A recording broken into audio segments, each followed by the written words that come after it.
Welcome to the Deuce Brand Podcast. I'm your host, Deuce West. And if you're rocking with Deuce, always got to have the underdog mentality. I got the pleasure, I'm sitting here with the CEO of Deuce Brand, Gary Hughes. I call him G. G, thank you for joining the show, What's man. up, Deuce? Yes, sir. Thanks for having me, brother. Man, it's been a long time coming. We've been talking about doing this. So I'm really excited, man, that we're finally getting this opportunity just to, spitball, talk, Chop it up. give people, just a little bit more inside look of what Deuce Brand is, some of the people behind Deuce Brand, what it's taken us to build this brand and build relationships with people. So, this is, like you were going to say, the first annual podcast that we've done. So I'm excited to be able to share this information with you. Man, I'm excited as well. I remember the first time I even ran this by you, you was all hands on deck, like, let's do it. And of course, I'm living in Charlotte for the moment, but we was always trying to work out the logistics, man. I'm happy to even be here in San Diego. We're going to talk about why I'm here in a second, but again, man, I appreciate you because I know the most valuable thing that we have is our time. So you taking the time to do this with me, I already appreciate it, man. But yeah, man, so we in San Diego, man, and I'm not even gonna lie, this is like surreal for me because I've never been to San Diego. Like I said, Deuce Brand has been nothing short but of a family for me when I start rocking it. But I want you to kind of just take us back, man. Explain who you are, how you got here. Let the people know. Yeah, so a lot of people know me on Instagram as a Deuce CEO, but my name is Gary Hughes, and I started this company back 10 years ago. Mm-hmm. So for me, Deuce Brand, it's been a journey, it's been a grind for me. It's been a lot of fun. I've had really good times and really really bad times or tough times that I've just had to push through, and I think it was the right time to tell everybody like the story about Deuce Brand and what we built and the people involved. So, I started Deuce really out of the back of my condo here in downtown San Diego. Myself and my wife, we were in our condo, I remember one day, and I was like, because I always wanted to start a brand. And when I first started Deuce, we basically started the brand on a sports watch. And not too many people know that about our company. But, the way that this whole thing started is that, I met my wife and I went on a trip to Japan with her because that's where she's from. And when we were in Japan, we decided to take a trip over to Beijing, China. So we took like a 2-day, 3-day trip over to Beijing, China. And we were over there.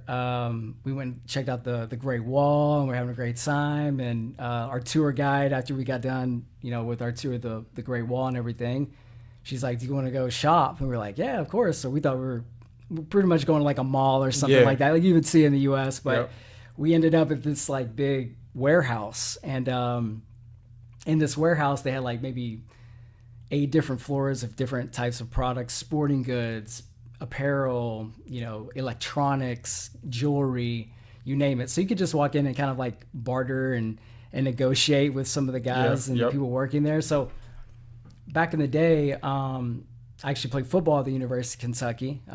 Graduated from Kentucky in 2003. And back when I played football and I played sports in general, I'm still an athlete. I've always been an athlete, and that's where the whole Deuce concept comes from. But I always wore wristbands.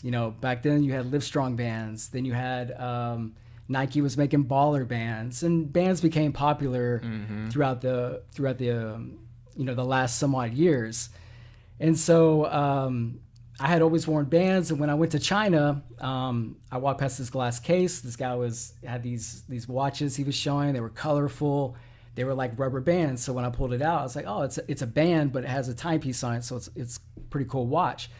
So I bought a bunch of them, and just because I liked it, and I was just wearing one, and I brought them back to San Diego from that trip. And one of my really good friends, he was a scout for the 49ers. His name is Quintus Cumbis. Shout out Quintus. Shout out Quintus. That's my boy. So, with Quintus, he was in San Diego just doing a scouting trip for the 49ers. And during that time period, he was staying with me, and I was just like, check out these watches. So he was checking them out, and he was like, oh, these are pretty dope. He's like, can I take some with me? I was like, yeah. He's like, I'll give them out to some of the players in San Francisco. So like, cool. 2 weeks later, he calls me up. He's like, hey, G, man, people are going crazy for these watches right now. They can wear them during practice. They can wear them on the field, and they can see the time. You know, so there was just some benefits there. So when he called me and he said that, kind of, man, it was just like, boom, the light bulb went off. I was like, wow, that's when you hear that, it's like, oh, maybe there's a market for this product. And again, this is 10 years ago. This is before, you know, this is like where Facebook just started, honestly. I mean, Facebook just started. Instagram wasn't around. You didn't really, smartphones weren't what they are today. You didn't have smartwatches.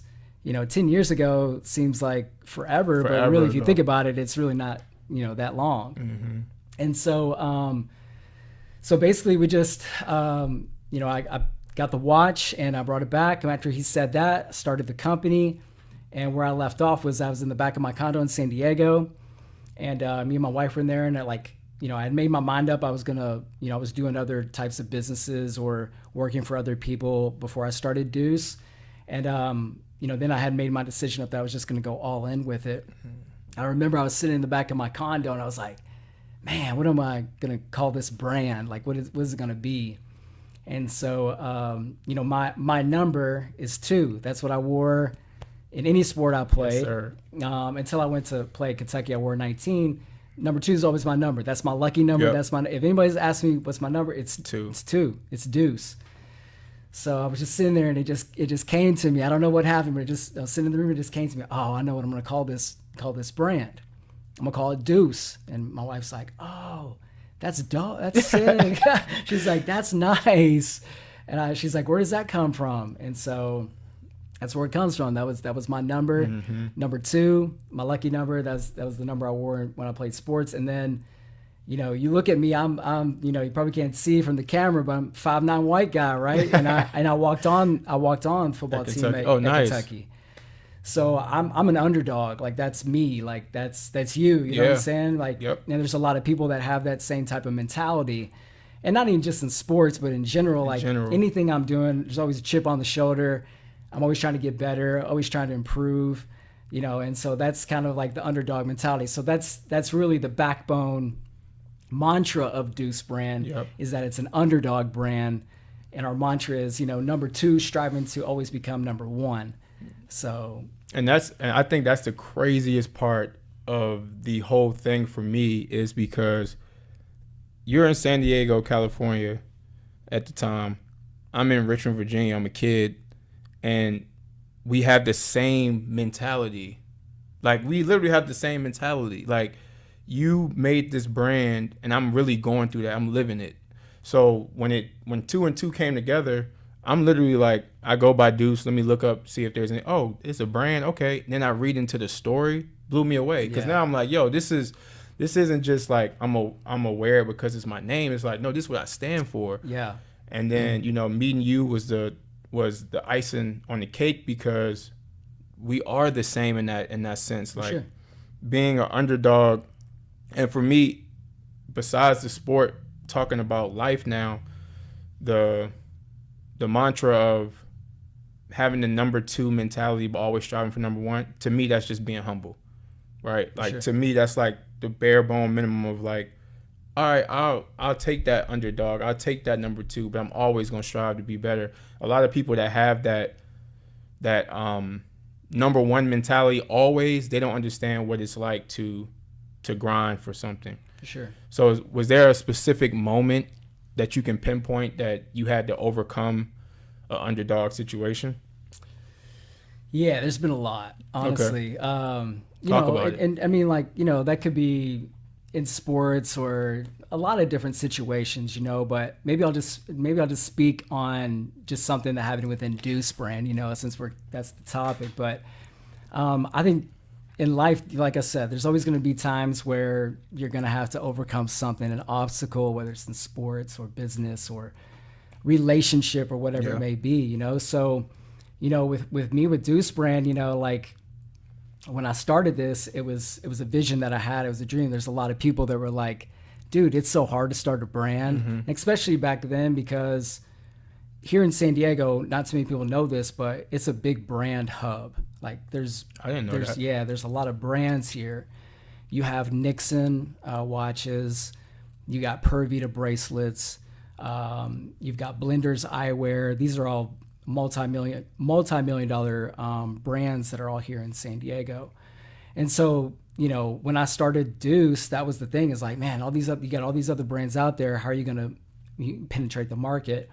So there was always times where you get that, like, dude, you're not going to, that's tough. You're going to stop doing this to do that. I already had a good thing going. So you're going to stop this to do that. And, I just kind of always believed in betting on myself. I think that's the thing, is like a lot of people, underdogs, they bet on themselves because they know I kind of feel like I have a good sense of like reading things and things like that, and you can make a very good judgment if you're going to be able to accomplish it or not. But yeah, I think there's a lot of cases, just being an underdog, and even in my business, like, man, there's like, when we first started our company, like we were crushing it, killing it, like, doing things that, I had never started a brand like that, but doing millions of dollars in our first couple of years. But then, we had a challenge because we kept developing watches instead of going the apparel route.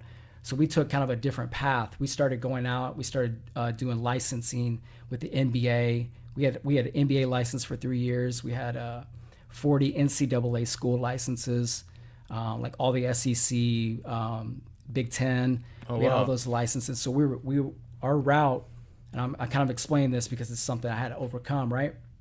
So our route as a brand is like, boom, out the gate. We introduced these watches. We sold, I would say, Deuce, we probably sold a million of those watches. So it was a big business that out the gate we had a lot of success, but we kept going and selling watches, and we developed a couple new ones, and then we went the licensing route, which some of those have hefty fees to be able to work with those leagues and things like that. And so that was the path we took. We were trying to go do the apparel path, but the Deuce peace sign logo, this took us 5 years to trademark it because there was another brand or somebody who was sitting on it, but they would never used it in commerce. So we just waited that out. So we didn't want to go out. The reason we kind of went this watch route is because we didn't have the trademark for this, and we felt like if we put this out, we didn't want to catch ourselves in any trouble. So we went the watch route, and the apparel, eventually we caught up to that, but that watch route, it took us down a path where we had all this success, but because we didn't have the next product, some of the retailers didn't order. We had just like small little issues with just the watches. So we were up here, and then we took a dip, right? And then from there, we had to work back up to sell off all the watches, and that's when we really started selling the wristbands. Okay. And then that really took over, and then we had to build the brand back up. So you're talking, this is definitely not an overnight success. Shout out to my team, my business partner Tom, my wife Ayani, and John, and everybody that's behind the scenes. Been working with us for a long time.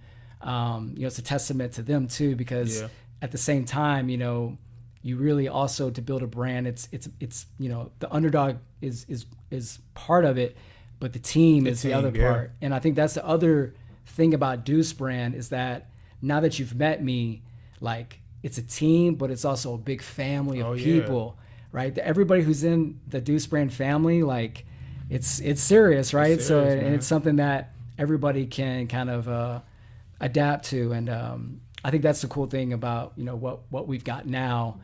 Going from like where we've been to where we're at to back up. In business, that happens, man. It's like you have to go through these peaks and valleys. Sometimes it's just not always going to be good. There's going to be times where, you might need more money to go buy this extra product, and that might set you back, but you needed to do it. And so yeah, man, I think that's, really good. I want to double back on something you said, man, because I had the pleasure of stopping by the office today. Yeah. And met your lovely wife, man. Beautiful kids that you have. She was working. Appreciate that. She was working, yeah. man. Yeah. And that's, I think a lot of people try to tackle things, and we live in a society now where it's like, all I need is me. Like, yeah, in the beginning, the idea comes from you, but that support system, man, that family that you talk about. I want you to elaborate a little bit on the Deuce family, because we got guys everywhere, and that's one thing that spoke out to me when I was able to meet everybody in person, because